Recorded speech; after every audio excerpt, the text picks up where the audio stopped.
Namaste everyone. I am Professor Bikram Prasad Shrestha from the Department of Orthopedics, BPK Dharan. Today I will be talking about osteoarthritis of knee and hip and cervical spondylosis and lumbar spondylosis.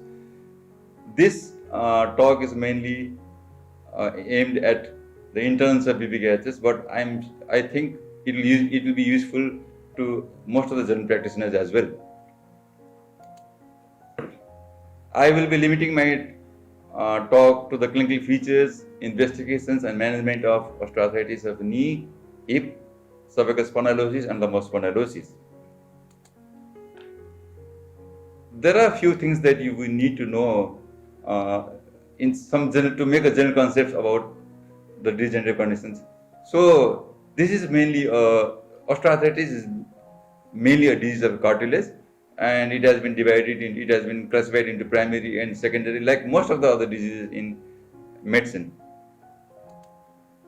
Let us have a look at this cartilage.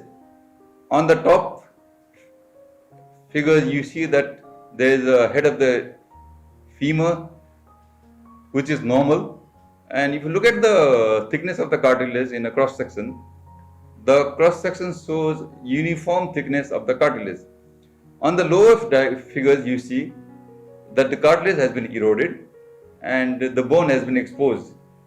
And if you look at it on the top right corner, the sphericity of the head of the femur is also disturbed, and you can see a small lytic lesion sort of thing, which is actually a subarticular cyst.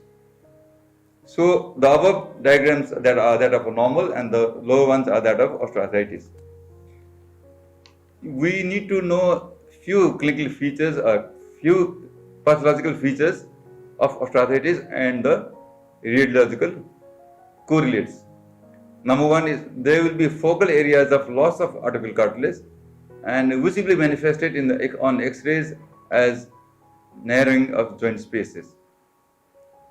And there will be formation of new bone growth and the joint margins on an X-rays that will be manifested as osteophytes. You will also see sclerosis of underlying bone, and that is also again seen on the X-rays as subcondylar sclerosis.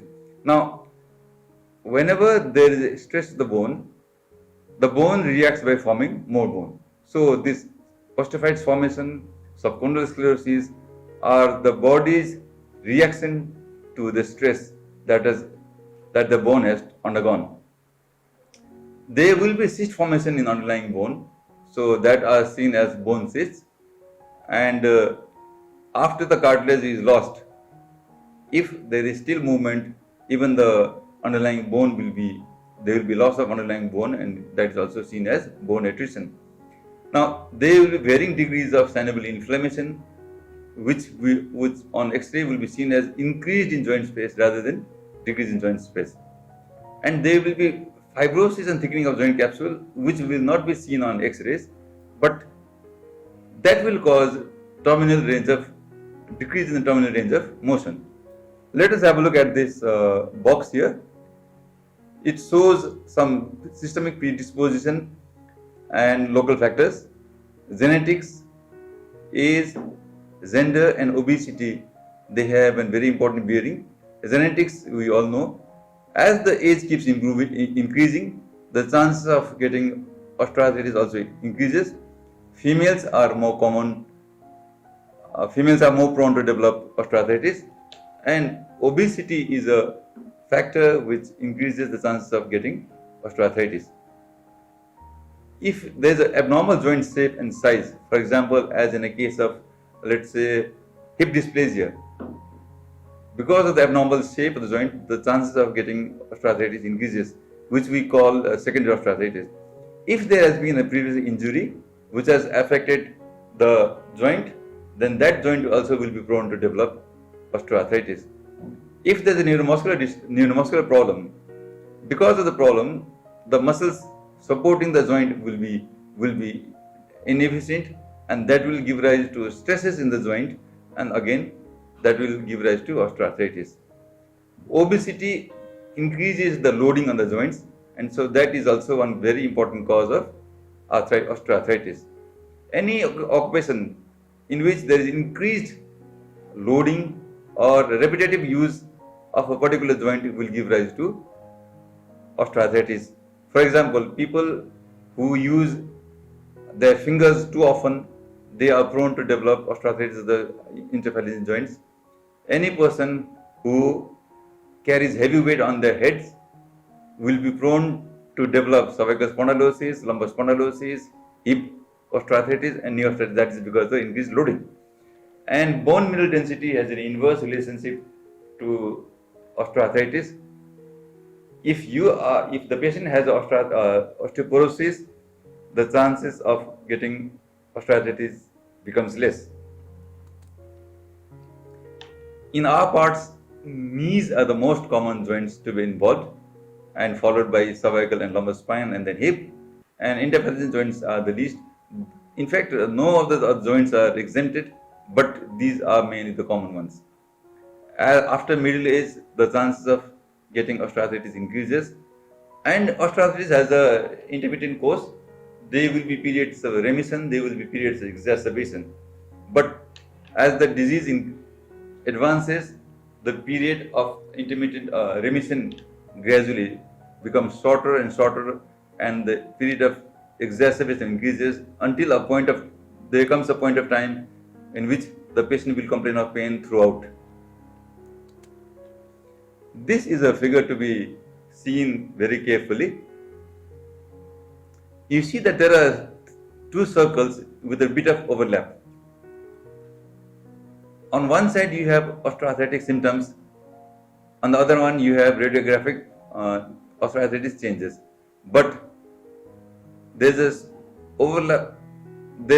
small overlap of patients who will have symptoms as well as X-ray changes, which means that even if you don't have X-ray changes, you can still call it osteoarthritis. Or if you have X-ray changes but you are not symptomatic, then you still have osteoarthritis. Which means that it is not necessary that you have X-ray changes as well as symptoms to be diagnosed as a case of osteoarthritis. Now, the major symptom signs of clinical OA, these are general ones that will be applicable to hip as well as knee. Number one is pain, and that pain, the nature and the severity will vary depending on the severity of the disease. And there will be joint stiffness, especially following period of rest. Actually, pain following a period of rest is a feature of inflammation actually. It's a feature of inflammatory disease. So, though osteoarthritis is a degenerative condition, there will be some element of inflammation. So that is the reason why we have this stiffness following periods of inactivity. And fatigue, sleep disturbance. The sleep disturbance is actually because of pain. Because of the subcondylar sclerosis, they will be increased in the intraosseous pressures of the bone, and that is painful. So that is the reason why actually people cannot sleep well at night, because of the pain. And because of these so many conditions, it is not unnatural that a patient can go into depression. And because of these conditions, the patient's functional abilities and his activities will no longer will be reduced. Now, when you examine the patient, you will find that the joint will be tender. So in the knee, actually, you can palpate the joint line and you find that it is tender. In the knee, actually, mostly the medial joint line that is affected. That is the reason why medial joint line will be more tender as compared to the lateral joint line. In the hip, you need to palpate the hip, which is the joint line, which is the base of the Scarpa's triangle, that will be tender. And bony swelling cannot be seen on hip because hip is a very deep joint, but knee is a superficial joint, so you may be able to palpate bony swelling. Actually, the bone per se does not swell, but in the knee, if you have a very large osteophytes, that may be palpable. And the range of motion will be reduced and will be painful at the end of the range. That is because of, we just said that there will be capsular fibrosis and because of the fibrosis, the range of motion in between will be normal and painless, but towards the end it will be reduced and painful. In the knee, it is quite easy to feel the crepitus. If you put a hand on the knee and put the knee into a range of motion, the hand on the knee will be able to palpate the crepitus. Signs of inflammation is, as we said, is basically this is not an inflammatory disorder, but there will be some element of inflammation, so you may be able to elicit signs of inflammation. And deformity and instability will be obvious in case of severe cases. Now again, this is a figure. This is a pyramid that is very important and applicable to any osteoarthritis. On that base, you find that what you must do is you must educate the patient about the disease, because if the patient knows about his disease, the chances of the compliance will be good, and understanding the disease will help him get better. So what we do is you must educate the patient and you must convince him to lose weight, because as long as the patient is obese, there will be increased loading on the joint, and that will give rise to pain. And the patient must be encouraged to perform certain exercises to improve his general condition. There will be other exercises, specific exercises to improve the muscles surrounding controlling the joint.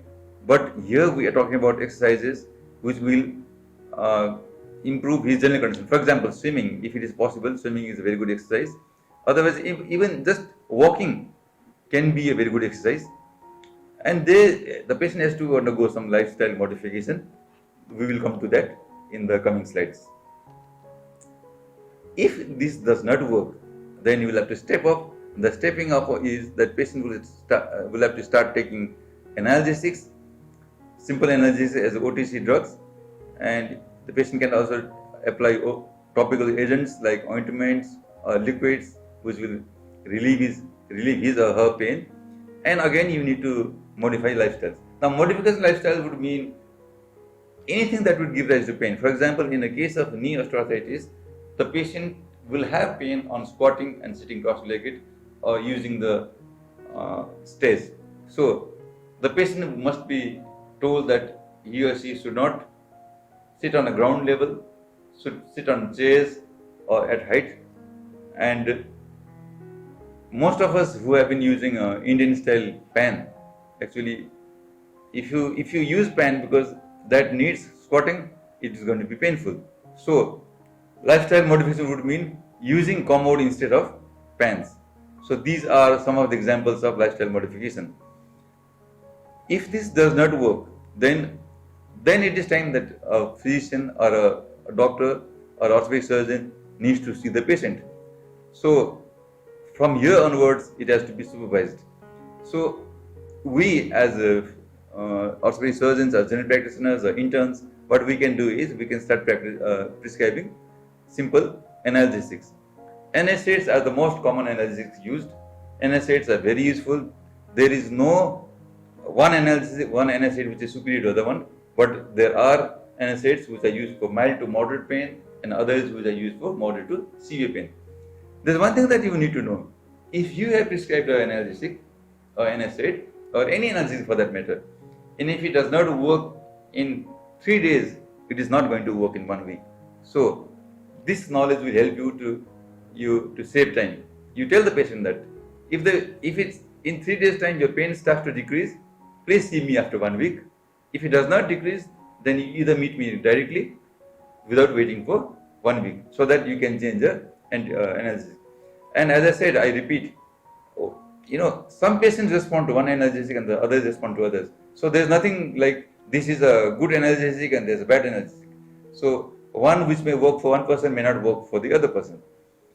And the other thing is, other than simple analgesics, you could use other medicines. Like for example, there are medicines, we will be talking about this very soon, which are not primarily analgesics, but they work to decrease the pain in case of chronic pain. For example, amitriptyline, uh, pregabalin, gabapentin, duloxetine. These are medicines which are basically not analgesics, which are used for to decrease the pain in uh, the pain because of neuralgia, but they do even work for any chronic condition. So even for osteoarthritis, you could use that if the pain does not relieve with simple analgesics.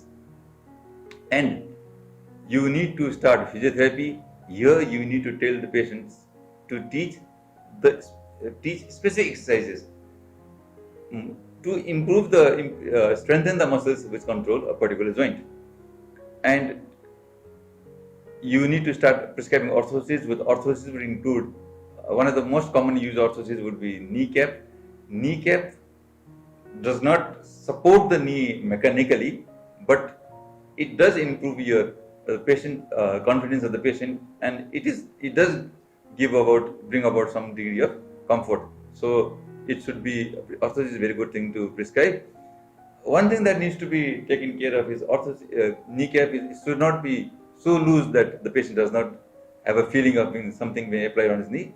But at the same time, it should not be so tight that there is swelling distal to the kneecap. And the patient also should start using walking aids, which could be in the form of walking stick. We will be talking about it, but again I repeat here, I might as well tell you, if the patient has pain on the right knee, the walking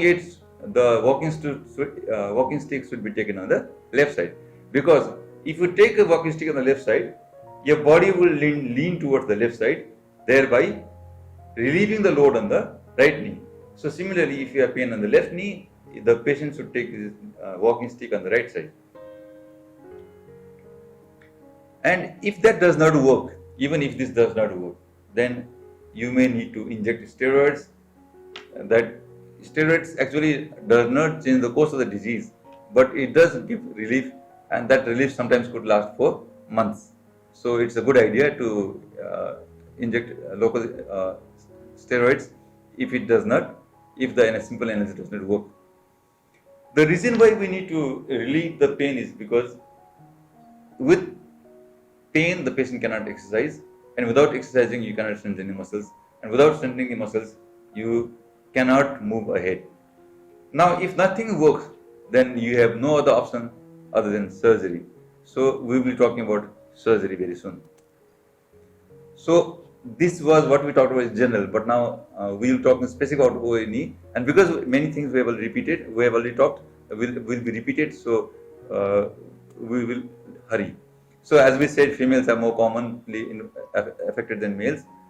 So usually after the age of 50 years, many people are affected, and if you are overweight, you have a high chance that you will develop osteoarthritis. And again, the complaints will be pain, stiffness after periods of rest, swelling, joint deformity, and reduced functional activities and abilities.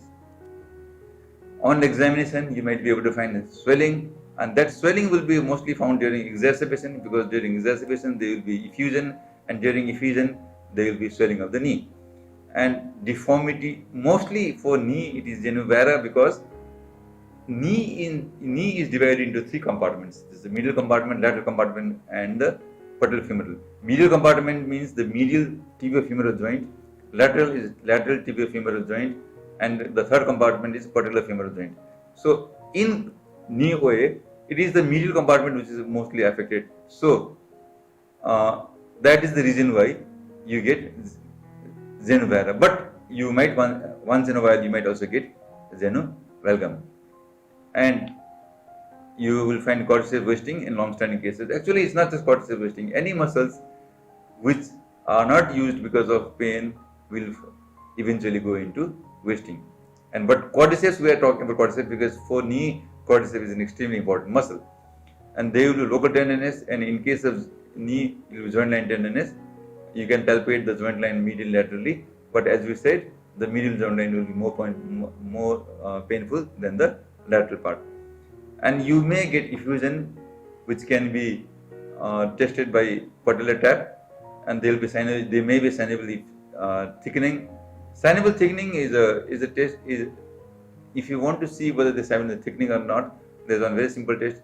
You try to pinch the patella with your thumb on one side and the other fingers on the side and try to lift the patella.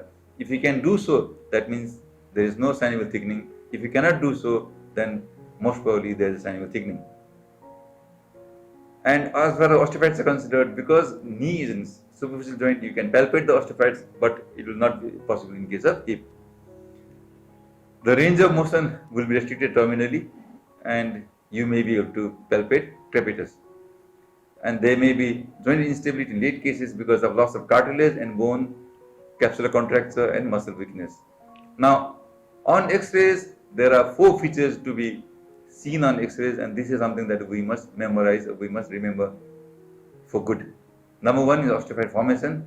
Number 2 is asymmetric joint space narrowing. It's not just joint space narrowing, because symmetrical joint space narrowing is a feature of rheumatoid arthritis rather than osteoarthritis. So the important thing is asymmetric joint space narrowing, and we talked about subcondylar sclerosis. These 3 things are mostly found, but subarticular cyst may or may not be found.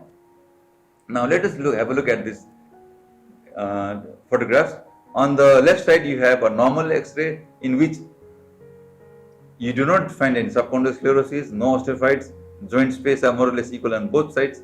Whereas on the right side you see that the joint space on the medial compartment is decreased, there is hardly any joint space. There is sclerosis of the subcondylar bone, and you can even see osteophytes, though I cannot comment about subarticular cyst. Now let us take a look at this. Whenever you order an X-ray for knee, if you suspect a patient to have osteoarthritis of knee, if you write X-rays, please do not forget to write weight-bearing X-rays. Now let's have a look at the X-rays on the top and on the below. Let's compare. These are the X-rays of the same patient. On the top it is without weight-bearing, and the below is with weight-bearing. The above X-rays, they do show subcondylar sclerosis, and there is some degree of reduction of joint space medially, but you have no idea how severe the disease is unless you take a weight-bearing view. On the photograph shown below, there is hardly any space between the medial side of the joint, which means the disease is very severe.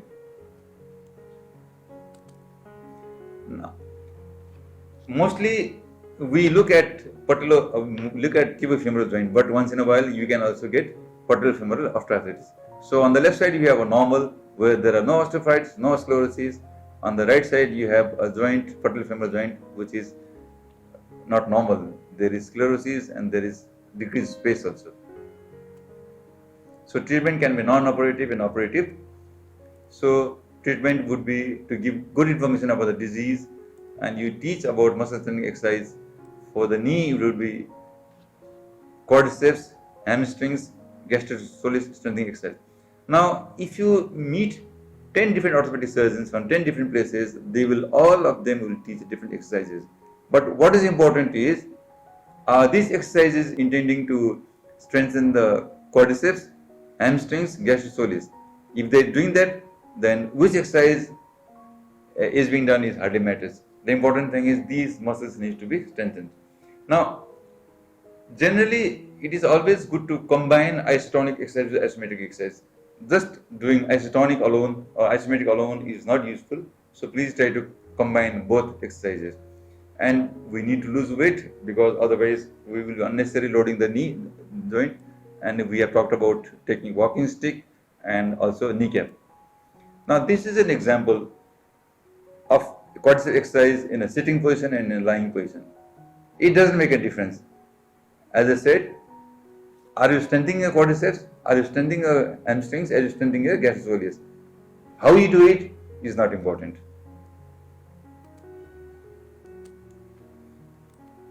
This is a sticker that we are practicing in our department of orthopedics. Just writing medicines to a patient is not complete treatment. The patient should know what he is supposed to do, what he is not supposed to do. For example, here, there are some advices here which actually is non-surgical treatment of osteoarthritis. For example, it says वजन बढी भएमा आफ्नो तल घटाउने. We are talking about losing weight. We are talking about regular exercises. We are talking about walking stick. And we are talking about normal नरम soul भएको जुत्ता लगाउनु पर्छ. Actually, you must be knowing that the one of the function of cartilage is elastic, so it is a shock absorber. Now, when you don't have any cartilage at all, then where is that function is lost?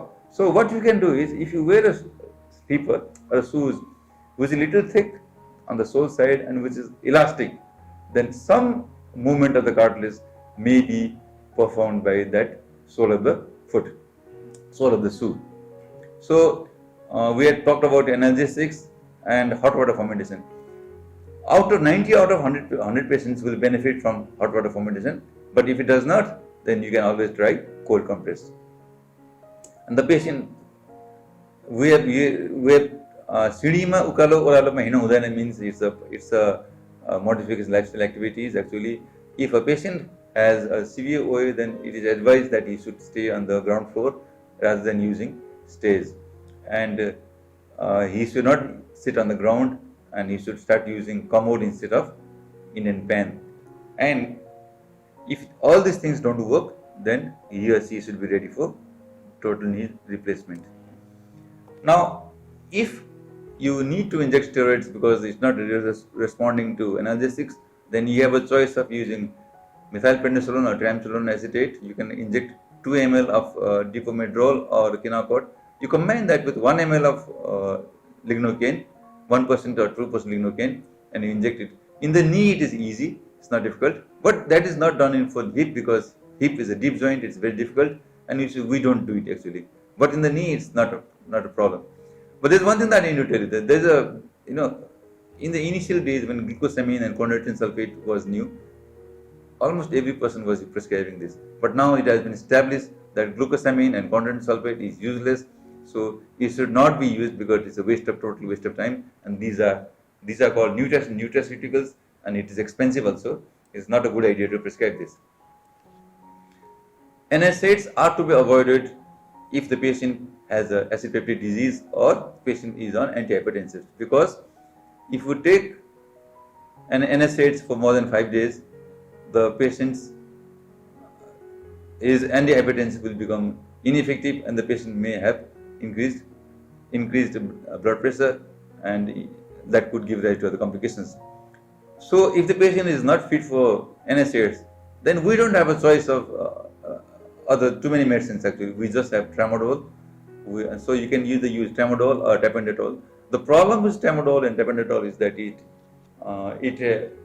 has a side effect as nausea and vomiting, and that itself can dissuade the patient from taking these medicines. What we can do from our side is, you can give Perinom or metoclopramide after half an hour to 1 hour before taking these medicines. So something like this, what you can be done is, at 5 or 6 in the morning, 5 or 6 in the morning, you can prescribe Perinom, and 5, maybe 1 o'clock in the afternoon, and 9 o'clock at night. So half an hour to 1 hour after that, the patient can take 50 mg of tapentadol or tramadol, and this can be continued for 10 to 14 days. You can even use it for more because it's relatively slightly safe medicine. When you prescribe tapentadol, you don't need to prescribe protein pump inhibitors. The reason why we are trying to relieve pain is not just to relieve pain, because we want to make the patient ready for exercise. Unless you relieve the pain, you cannot start on exercises. If the patient does not benefit sufficiently from NSAIDs or tramadol, then you can prescribe medicines like duloxetine, amitriptyline, or other medicines which are actually used as pain for neuralgia, but they are all equally effective for chronic pain. Now, when do we think of operative surgery? When all these above mentioned techniques of prescriptions don't work, then that means the patient should be counseled for surgery. Now, there's one thing about surgery. In the initial days, arthroscopic lavage was very popular, and it is not to be done anymore because multiple studies have shown that arthroscopic lavage is not a good thing. It does not though it's not harmful, it does not provide any significant benefit. There is something called realignment osteotomy, and shortly I'll be showing you diagrams or figures on that. And the other thing is total knee replacement. Now this is a figure which is showing a realignment osteotomy. On the first figure, you see that the middle joint space is narrowed, which means this is a middle compartment osteoarthritis. So if you take a wedge out of bone and you fix the bone again, in this new position, the load will be taken by the lateral part of the joint, and in the middle side, the loading will be decreased. This will produce significant and dramatic relief of pain. So similarly, you may choose to do opening wedge osteotomy also. The last is total knee replacement. Now, there's one thing that you need to know: when to perform total knee replacement. When you perform total knee replacement, actually these implants, they don't last forever. Generally, they don't last more than 15 years. So, ideally, when you do a TKR, the implant should outlive the patient, which means the patient should not have to undergo another surgery. But if you are a young patient, let us say you are 60 years of age, and you have for whatever reason you have had to undergo a total knee replacement, which means that at the age of 65 or maybe 80, when if you are relatively active enough, you may still need to undergo another surgery, which is called revision surgery. Revision joint replacement surgeries are little more difficult than the primary surgery, and so ideally we need to delay the surgery as long as possible so that we don't have to perform another surgery. But the problem here is, if you delay the surgery to such an extent that the general condition of the patient deteriorates and cannot tolerate the surgery, then that is also another futile attempt. So that means you need to balance between delaying the surgery as much as possible on one hand, on the other hand, performing surgery in such a position, in such a time that the patient can tolerate or sustain that surgery. Now we will be talking about osteoarthritis of hip, and because so many things will be repeated, so we'll hurry up a little bit. So here again, the patient will complain of groin pain associated with stiffness and limp. Now, but there's one thing that I need to talk about here. Because of the referred pain, it is possible that a patient with hip problem of the hip can come to you with a complaint of the knee pain. The patient may have a problem of the hip, but the patient will come to you with pain in the knee, which means if a patient complains of knee pain, you need to examine the hip as well. On the other hand, if the patient complains of hip, you need to examine the knee as well. So these two things should always be examined together without missing. You can have on examination, you can find an endalgic gait, and internal rotation is the first movement to be restricted in case of hip OA, and later on you can have a fixed external rotation deformity and fixed flexion deformity, and you can understand now that why there will be pain at the terminal range of motion. X-ray of the pelvis will show all the features that we talked about in OA of the knee. You need to perform X-rays in AP and lateral view. Here you see that the superior joint space is narrowed. You can see subcondylar sclerosis. There is a cyst formation there, and they are quite similar to what you find in osteoarthritis of knee. The management would be similar: relief of pain, weight reduction, walking stick, shoes with soft soles. If the patient cannot afford a total hip replacement, and if his occupation demands that he has to carry heavy load, then arthrodesis may be a better option than joint replacement. But arthrodesis is not is a surgery not very liked by the patients, because when one of your joint is fixed, actually it's not comfortable, and that will give rise to pain in the hip, pain in the back also. But joints are artificial joints need to be taken care of. They will not withstand a lot of loading. So if you have to perform joint replacement, it is absolutely necessary that you change your lifestyle. Now we have just talked about you should not delay surgery to such an extent that the patient becomes not unfit for surgery. At the same time, you should not do it so early that you need to keep revising the surgery.